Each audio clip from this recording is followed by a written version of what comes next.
స్థిరమైన మనసు ఈనాడు మనకు కావాలి. ఈనాడు అనేక మంది విశ్వాసుల మనసులు స్థిరంగా ఉంటల్లా. వారికి ఆ స్థిరమైన మనసుతో దేవుని దగ్గరికి రాలేకపోతున్నారు. స్థిరమైన మనసుతో దేవుని వారు హత్తుకోలేకపోతున్నారు. దావీదు భక్తుడు కూడా దేవుణ్ణి బ్రతిమలాడుకుంటున్నాడు, దేవా నా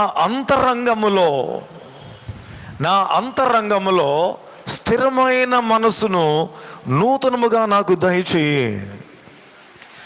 ఎవరైతే స్థిరమైన మనసుతో దేవుణ్ణి హత్తుకుంటారో వారి జీవితాలలో ఎటువంటి ఆటంకాలు వచ్చినా, లేదా ఎటువంటి అవమానాలు కలిగిన, లేదా ఎటువంటి సమస్యలు వచ్చినా వాళ్ళు స్థిరంగా ఉంటారు దేవుని దగ్గర.